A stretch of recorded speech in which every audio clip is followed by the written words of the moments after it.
Good morning, everybody. Welcome to Rhyme of the Times for the weekend in 20th of September 2025. Trump has plenty to say as he enjoys his stay in the UK while protesters are kept at bay a long way away. Tories in more disarray and feeling betrayed as Danny joins Reform UK. The Reynolds returned to the UK after nearly 250 days of being locked away.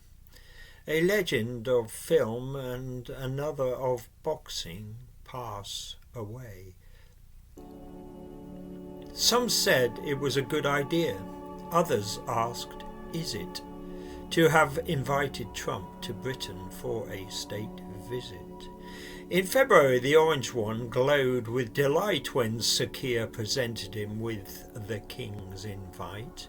And as always with Trump, the public were divided, more against than for, with no one undecided. So on Wednesday, the time had finally come for Trump and Melania to board Air Force One and traverse the Atlantic and land at Stansted for a hectic 24 hours ahead. With an esteemed guest list, Windsor Castle was brimming, the venue for a banquet with all the trimmings. The King's speech celebrated and appreciated the special relationship that has endured unabated. He ended by giving Trump and his wife a toast, and then it was Trump's turn to do what he likes most, to talk in a manner presidents ain't supposed, as he buttered up his host and gave the big I am boast. But it wasn't the usual Trump, loud and lofty. The tone was deferential, civil, softly. Perhaps his inclination to brag had been lessened by the King's just orated history lesson. The President felt bound to respect and salute the special relationship and its roots. And of course he shares roots on his mother's side. For Scotland he has a sense of personal pride. The whole trip may have been made harder for Starmer after last week's Peter Mandelson drama. There's no doubt having Mandy would have come in handy in making sure that everything ran fine and dandy. And the former British ambassador, it seemed, had built a good rapport with Trump and his team. But when Trump was asked about Pete Beard's sacked, I don't know him, actually, Trump answered back. Security's always high, but this time even higher, no doubt heightened by Kirk's killing 1 week prior.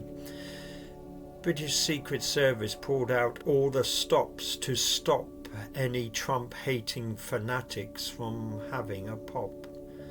Protesters were generally kept at arm's length, with police and armed officers out in strength, but the ring of steel was briefly penetrated for Trump's reputation to be denigrated, as an image was projected onto Windsor Castle of Trump with Epstein, the paedophiliac arsehole.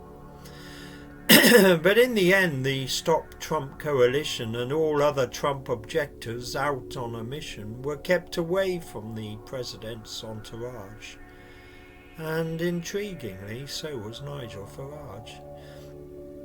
And sucking up to our presidential guest meant we've been promised huge future US investment, like what's been called the Tech Prosperity Deal, which Trump and Starmer on Thursday revealed. £150 billion signed and sealed as investment in the UK tech and AI field.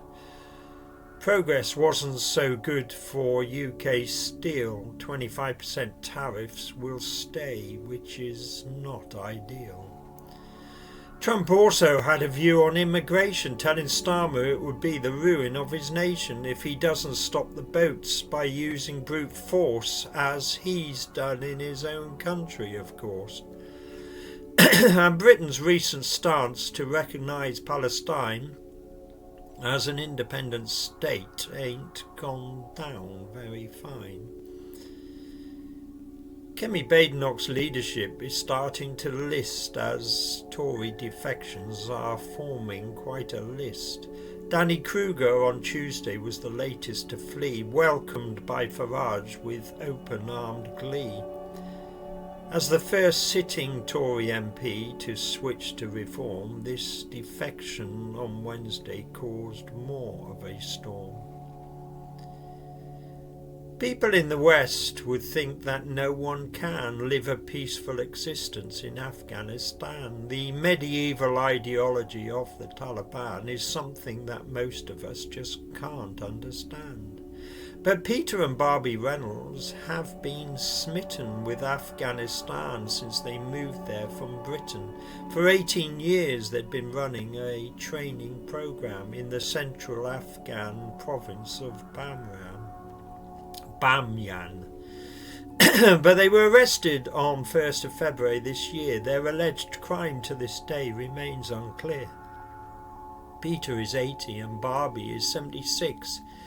And for 8 months they were put in this unhealthy fix, locked away, not aware of what fate awaited, until Friday when they were liberated, thanks to Qatar, who had negotiated for the couple to be released and repatriated. Robert Redford, the all-American, all-action actor, was also an activist and benefactor. With looks divine and acting talent sublime, many also thought his directing was fine. He contributed to 50 major films in his time. On Tuesday, he died peacefully at 89.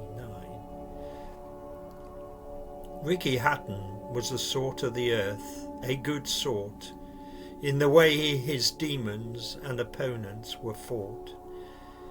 He boxed with his heart more than his head, a Manchester blue, but he united blue and red.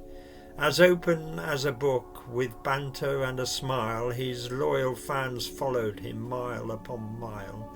With an in-your-face, all-action fighting style, he clambered to the top of the competitive pile, world champion at 2 weights for quite a while, a worthy achievement, there's no denial. The reason this is written in past tense and sad tone is that on Sunday he was found alone at home, dead at 46. Cause of death not yet known.